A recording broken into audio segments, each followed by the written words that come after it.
I got the coolest thing ever. A Rubik's Cube pen.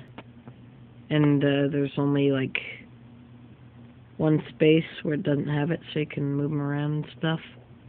It's kind of complicated to turn it because you got to get them all. If you get them all evened up and stuff, you can turn it around. I don't want to move it because I have one row of red.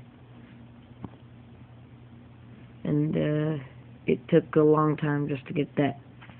Some people do it so it's like white and green and then whatever and whatever. And there's only one blue missing, so blue is usually the one at the top so you don't screw up the pattern. So I thought math was stressful until I will pull this out in math to mess around, and yeah.